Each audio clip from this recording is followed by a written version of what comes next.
Assalamualaikum warahmatullahi wabarakatuh. Halo anak-anak, bagaimana kabarnya hari ini?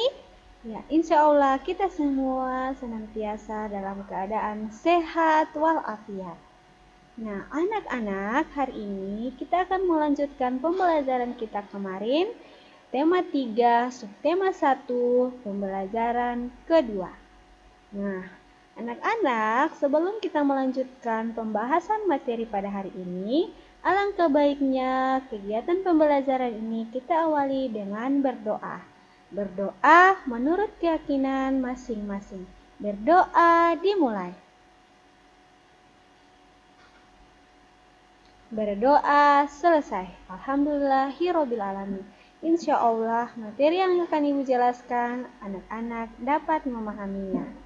Nah, pada pembelajaran ini, tujuan pembelajaran yang akan anak-anak capai yang pertama, dengan mengamati gambar iklan media cetak, siswa mampu mengenal dan menyebutkan unsur-unsur iklan. Yang kedua, dengan menyimak penjelasan guru, siswa mampu mendeskripsikan organ-organ pencernaan pada manusia. Yang ketiga, dengan bagan dan model, siswa mampu membedakan organ pencernaan hewan dan manusia. Yang keempat, dengan menyimak penjelasan guru, siswa mampu menjelaskan ciri-ciri tangga mayor dan minor. Nah, anak-anak, coba kalian perhatikan gambar ini. Ya. Gambar ini menjelaskan betapa pentingnya air untuk tubuh kita. Ya.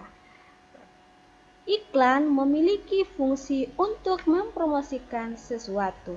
Jadi pada gambar ini iklannya mempromosikan tentang air mineral. Betapa pentingnya air untuk tubuh kita. Tubuh membutuhkan 2-2,5 liter per hari, atau 8-10 gelas per harinya. Ya, ciri air yang sehat itu adalah jernih, tidak bau, dan tidak berasa. Nah, semua itu dimuat dalam iklan media cetak. Nah, selain fungsinya untuk mempromosikan sesuatu, di dalam iklan terdapat yang namanya kata kunci. Kemarin kata kunci kita sudah membahasnya. Ya, kata kunci serta gambar yang mendukung kata kuncinya. Seperti gambar ini. Misalnya Ibu ambil kata kuncinya pentingnya air untuk tubuh kita. Jadi gambarnya juga harus berdasarkan kata kuncinya, yaitu air mineral. Seperti gambar ini, anak kecil yang sedang memegang gelas yang berisi air. Selanjutnya, kalimat yang menarik dan mudah dipahami, serta gambar yang menarik menjadi hal penting dalam sebuah iklan. Nah, tadi fungsinya untuk mempromosikan, kemudian harus ada kalimat yang menarik dan mudah dipahami oleh pembaca. Selain itu, kalimat yang bersifat persuasif atau mengajak sangat penting untuk ditampilkan. Biasanya iklan itu mengajak para pembaca atau orang-orang untuk membeli sesuatu produk. Seperti ini produknya yaitu tentang air mineral. Kalimat tersebut bertujuan untuk menarik minat pembaca akan maksud yang ingin disampaikan dalam suatu iklan. Nah, jadi kalimat-kalimat yang terdapat pada iklan itu diusahakan kalimat yang menarik dan membuat masyarakat itu minat akan sebuah produk yang dipromosikan atau yang diiklankan. Nah, anak-anak, kemarin kita sudah belajar tentang kata kunci. Hari ini kita akan belajar tentang unsur-unsur iklan. Nah, tadi Ibu sudah menjelaskan bagaimana itu fungsi iklan, kemudian kalimat-kalimat yang terdapat dalam iklan, pentingnya gambar yang terdapat pada iklan. Nah, sekarang bagaimanakah unsur-unsur iklan itu? Nah, satunya itu ketertarikan. Yang kedua, menarik perhatian. Yang ketiga, kepercayaan.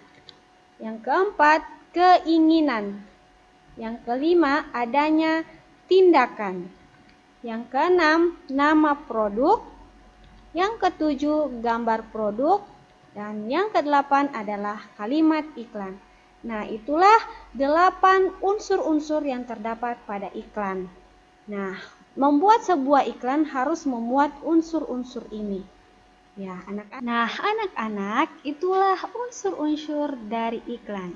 Tadi Ibu sudah menjelaskan bagaimana fungsi iklan itu dan seperti apakah unsur-unsur iklan. Nah, sampai di sini apakah anak-anak paham?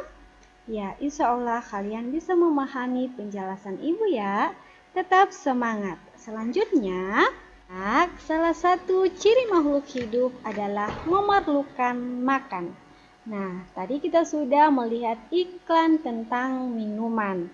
Nah, minuman adalah salah satu, atau minum dan makan adalah salah satu ciri dari makhluk hidup.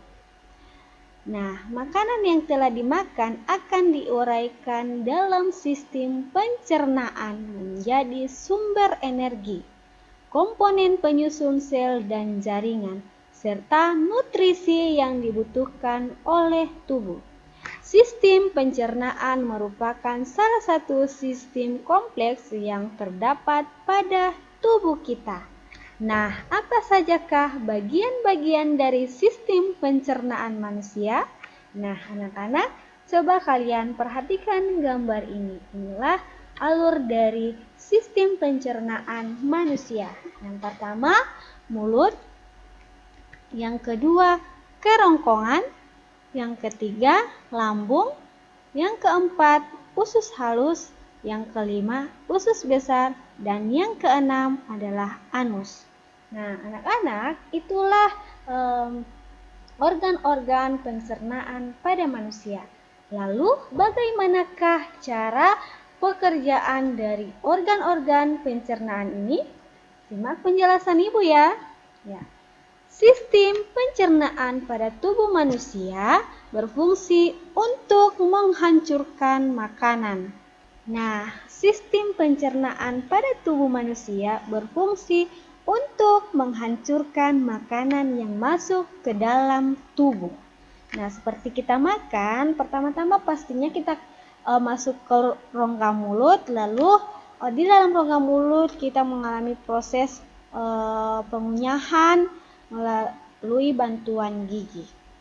Nah, anak-anak, makanan yang semula dalam bentuk kasar dapat berubah menjadi bentuk yang lebih halus dengan bantuan gigi dan enzim. Dalam hal ini, enzim pencernaan dapat mempermudah proses penyerapan sari makanan. Selain itu, sistem pencernaan juga berfungsi untuk membuang sisa-sisa makanan yang tidak dapat diperlukan oleh tubuh. Keberadaan zat sisa tersebut dapat menjadi racun bagi tubuh manusia jika tidak dikeluarkan.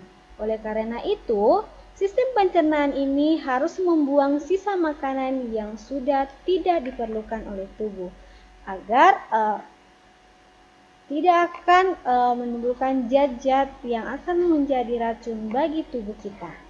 Nah, anak-anak, selain itu berikut proses pencernaan pada manusia.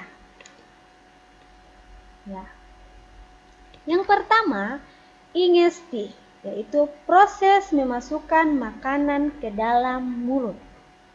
Yang kedua, mastikasi, proses mengunyah makanan dengan menggunakan gigi. Yang ketiga, deglutis, proses menelan makanan di kerongkongan. Jadi dari mulut, kemudian dalam mulut mengalami proses pengunyahan makanan dengan menggunakan gigi, kemudian dilanjutkan dengan proses menelan makanan menuju kerongkongan. Yang keempat, absorpsi atau proses pemecahan makanan dari zat yang kompleks menjadi molekul-molekul yang lebih sederhana dengan bantuan enzim yang ada di lambung. Yang kelima yaitu defekasi, yaitu proses penyerapan sari-sari makanan yang terjadi di usus halus. Jadi anak-anak tadi sudah memperhatikan organ-organ pencernaan makanan pada manusia. Nah, inilah proses pencernaan makanan tersebut. Nah, lalu bagaimanakah perbedaan antara proses pencernaan makanan pada manusia dan hewan? Kemarin kita sudah belajar tentang hewan rumensia, yaitu salah satunya adalah sapi. Nah, lalu bagaimanakah perbedaan proses pencernaan makanannya? Kalian perhatikan bagan berikut ini.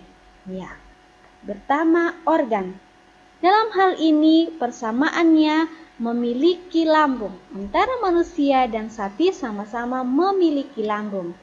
Akan tetapi pada lambung sapi, rumennya kompleks, tetapi lambung manusia adalah lambung yang sederhana. Yang kedua, proses pengunyahan. Sama-sama menggunakan gigi gerahan dalam proses pengunyahan makanan.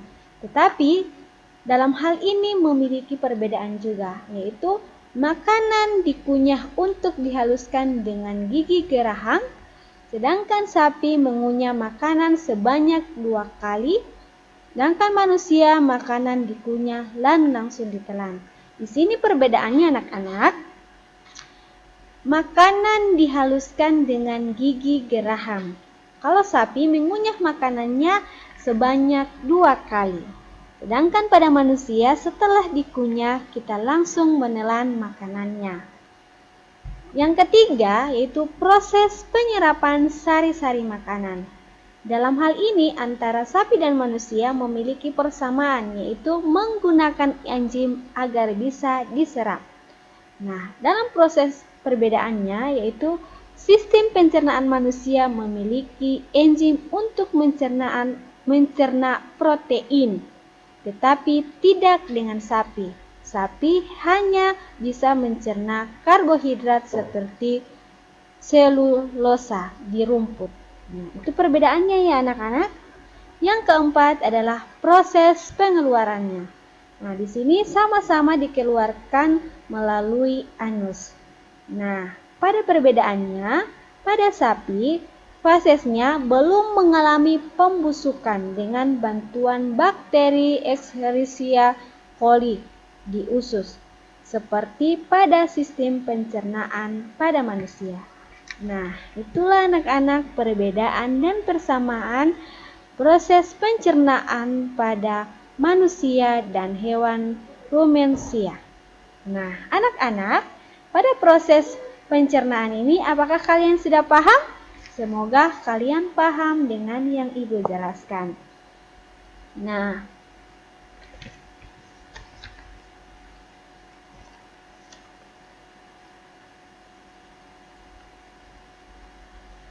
Nah, selanjutnya,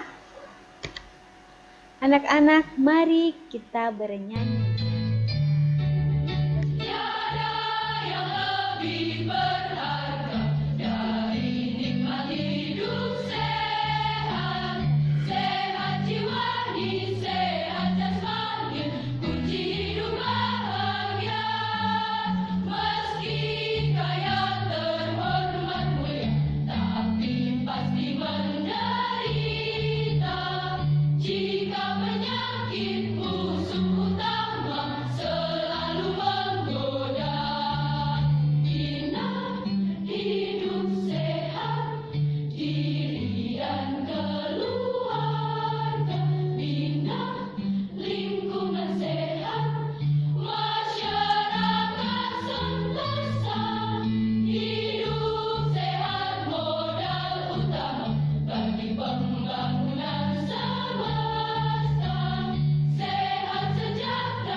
Nah, anak-anak, dalam lagu Mars Hidup Sehat tadi terdapat tangga nada tertentu.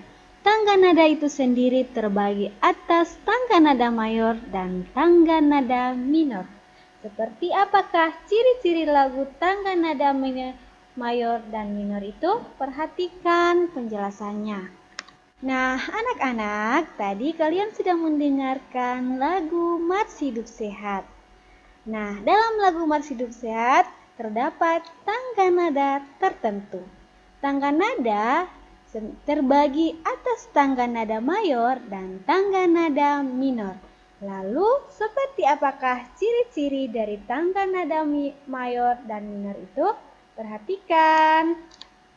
Ya, ciri-ciri tangga nada mayor yang pertama, lagunya bersifat riang gembira. Yang kedua, terdengar lebih bersemangat. Yang ketiga, umumnya diawali dan diakhiri dengan nada do. Lalu, bagaimanakah ciri dari tangga nada minor? Ya, tangga nada minor lagunya selalu bersifat sedih. Yang kedua, terdengar kurang bersemangat. Yang ketiga, umumnya diawali dan diakhiri dengan nada la. Jadi, perbedaannya yang semangat dan kurang bersemangat, yang gembira dan sedih. Kemudian, umumnya diawali dan diakhiri, kalau mayor diakhiri dan diawali dengan do. Kalau mayor diawali dan diakhiri dengan nada la. Nah, anak-anak sudah paham dengan ciri-ciri tangga nada mayor dan minor? Sekarang Ibu punya pertanyaan. Lagu Mars Hidup Sehat merupakan lagu yang bersifat ya. Jadi, lagu Mars Hidup Sehat memiliki tangga nada mayor. Kenapa memilih mayor, Bu? Ya, karena lagu tersebut terdengar bersemangat. Kalian kembali ke ciri-ciri lagu atau tangga nada mayor. Itu bersemangat, bergembira, dan selalu diakhiri dan diawali dengan tanda do. Nah, sekarang tugas anak-anak pada pertemuan kali ini, anak-anak tuliskan 2 contoh lagu nasional atau lagu daerah yang menurutmu memiliki tangga nada mayor dan tangga nada minor. Silakan kalian pilih lagu daerah atau lagu nasional, minimal 2 ya. Nah, anak-anak, dari penjelasan pertama sampai terakhir ini, apakah kalian sudah paham? Insya Allah, apa yang telah Ibu jelaskan bisa kalian pahami. Semangat belajar ya anak-anak, tetap jaga kesehatan dan selalu berdoa dalam melakukan kegiatan agar kita terhindar dari berbagai penyakit. Semangat! Oke. Pada pertemuan kali ini cukup sampai di sini dulu ya. Insya Allah kita bertemu pada pertemuan selanjutnya. Terima kasih atas perhatiannya. Wassalamualaikum warahmatullahi wabarakatuh.